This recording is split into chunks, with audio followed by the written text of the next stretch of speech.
Harta anggota DPRD Lampung ditabrak anak asal Bandar Lampung hingga nyawanya melayang.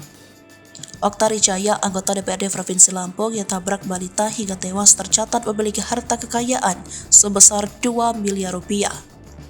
Anggota DPRD Provinsi Lampung, Oktari Jaya, diketahui menabrak hingga tewas balita berusia 5 tahun pada Selasa, 1 Agustus 2023, sekitar pukul 7:45 waktu Indonesia bagian Barat.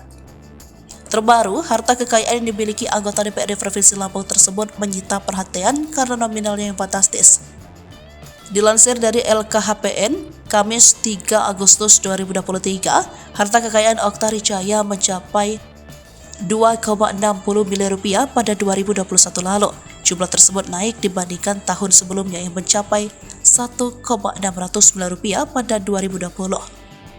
Sementara nilai ini sama dengan kekayaan yang dilaporkan pada 2019 yang juga sebesar 1,609 rupiah. Namun, Oktari Jaya belum melaporkan harta kekayaannya versi terbaru 2023. Untuk informasi, Oktari Jaya menjabat sebagai anggota DPRD Provinsi Lampung pada tahun 2019 lalu. Dirincikan pada tahun 2022, harta tanah bangunan milik Oktari Jaya adalah sebesar 1,150 miliar rupiah. Lalu kekayaan berupa transportasi dan mesin sebesar 812 juta rupiah, serta harta bergerak lainnya sebesar 108 juta rupiah. Kemudian harta berbentuk kas dan setara kas sebesar 140 juta rupiah. Selain itu, Oktari Jaya pada tahun 2021 tercatat memiliki utang sebesar 150 juta rupiah. Mobil anggota DPRD Provinsi Lampung yang menabrak bocah berusia 5 tahun di Bandar Lampung hingga tewas dilaporkan menunggak pajak.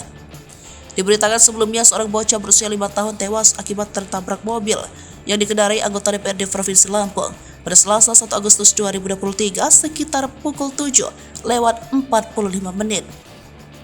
Berdasarkan keterangan kepolisian, pengendara yang menyebabkan nyawa anak asal Bandar Lampung tersebut melayang memang benar anggota DPRD Provinsi Lampung.